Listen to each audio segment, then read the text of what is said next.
Iran has essentially cut off all cargo trade through the Strait of Hormuz, and we can see the effect it's having on the price of oil. With no signs of this conflict stopping imminently, how resilient do you think the UK economy is to this kind of shock?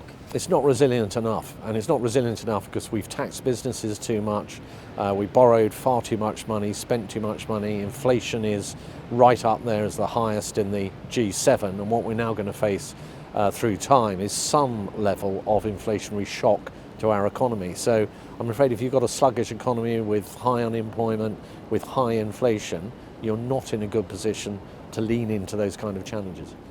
And you're asking Rachel Reeves to scrap the rise in fuel duty that she announced at the budget. How much of a material difference do you think that will make to ordinary Britons, and when would they start feeling that? Well, these increases that the government's bringing forward are coming forward from September onwards through to March. So in terms of the timing, if we can force them into another U-turn, it'll be about their 16th since they've been in office, then people will start to feel that relief from that moment onwards. And these are increases that are going to affect a lot of people often who are not on high incomes and are having to fill up their car to get to work and so on. Under us, when we were in government, for 15 years we froze that fuel duty, and on 2 occasions we actually cut it. And that's the direction the government should be going in, not racking up ever more costs on hard-pressed families. And just some wider measures, the G7 finance ministers were meeting with the International Energy Agency about possibly releasing some emergency fuel stock or oil stocks. Do you think they should release those stocks of crude now? Well, that's certainly a weapon that is in the armoury, and they have a requirement of the members of the IEA to hold in reserve 90 days worth of oil. The problem, of course, is once you start to use that, then you can't release it again at some future point. So it is a matter of judgment, but it's good that we at least have that. But the reality is oil was about $69 quite recently per barrel, is now up, when I last looked, at 88, and it had gone as high as 119, so it's bouncing around. There could be real problems ahead, particularly if this war persists. I know you mentioned it earlier about those inflationary pressures, and it's likely that we're going to see some inflation, and we saw how badly that hurt people after COVID and then Russia's invasion of Ukraine. How do you think the government can get a grip of that now? Well, it's very difficult because they put the economy in a very difficult position where it's already under a lot of strain. So if you have low growth, if you have a high level of debt, high debt servicing costs, high unemployment, the highest in about 10 years, and high and sticky inflation, then you're not in a good position to start doing some of the things you might otherwise be able to do to take off the pressure. Just as we did, for example, back at the time of the Ukraine-Russia war, when you had a very high inflationary environment and we were able to step in with furlough and other measures to try, and cost of living support, to try and make it easier for families. But when you get up to the level of indebtedness that this government's now in, your room for manoeuvre is very restricted. So what you're saying is it's looking pretty gloomy for consumers. It's looking very tough, and there could be a lot more pressure on the public finances, and we are in a precarious position. And certainly if the anemic growth that the government is saying we're going to have over the rest of this parliament turns into being completely non-existent or worse, then I think we're going to have some very bumpy times ahead, unfortunately. And it's all about failing to get the economy into a resilient position in the first place. And just on the military measures we've taken, we've deployed HMS Dragon now to Cyprus. It left yesterday. Do you think we're deploying enough assets to defend our interests in the region? So the ship, the HMS Dragon, going yesterday, it'll take 7 days or thereabouts to get there. We've known about the massing of forces by the United States for a few weeks now, and we should have seen this coming, and we should have had that asset in place, much in the way that the French, for example, have an aircraft carrier there now, close to Cyprus. We've been very, very flat-footed, and that's down to the government's decisions, I'm afraid. But John Healey said that it normally takes 6 weeks to prepare a destroyer like that, and it took them 6 days.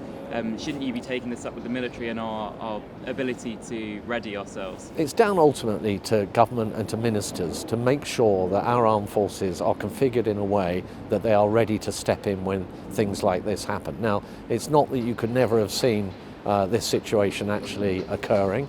We have significant and important duties in respect of protecting our assets, Akratory, the base on Cyprus, for example. And the reality is we're just way behind everybody else. And President Macron is currently out there, including in Cyprus, talking about what the French have done. And we're very, very late to the party, and that's not acceptable. And just finally from me, on the conflict as a whole, your Shadow Justice Secretary yesterday told us that your Attorney General, Lord Wolfson, had advised the party the US strikes on Iran were legally permissible under international law. Is that a consensus in the party? So what we believe is that we should stand up for our national interest, and where our assets are under attack as they are at the moment, we've already had a strike on our base in Cyprus, then we are absolutely within our rights to make sure that we defend those assets and our people in the region. But just, I think he was referring to the initial US-Israeli operation, saying that they were legally permissible, those strikes. Is that a consensus? Is that what the party believes? What the party believes is that it's our national interest that matters, and that what we should have done is been far more forward-leaning and supportive of the United States when they first went in. So we were very slow there. That's damaged that very important relationship. A relationship, of course, that's particularly important given the fact that we live in this increasingly insecure and dangerous world. So that's the position that we take. Let me begin by paying tribute to our armed forces and by expressing my concern and sympathy for the British citizens whose lives have been disrupted by the conflict so far. I understand the anxiety felt by families and businesses during these incredibly uncertain times. And this conflict affects us all, and we must respond to it. As I have demonstrated time and time again, I will take the necessary decisions to help families with the cost of living and protect the public finances. I'm clear-eyed about my response to the current situation.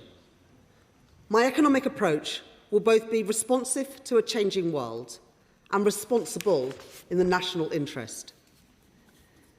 The economic impact of the situation in the Middle East will depend, of course, on its severity and its duration.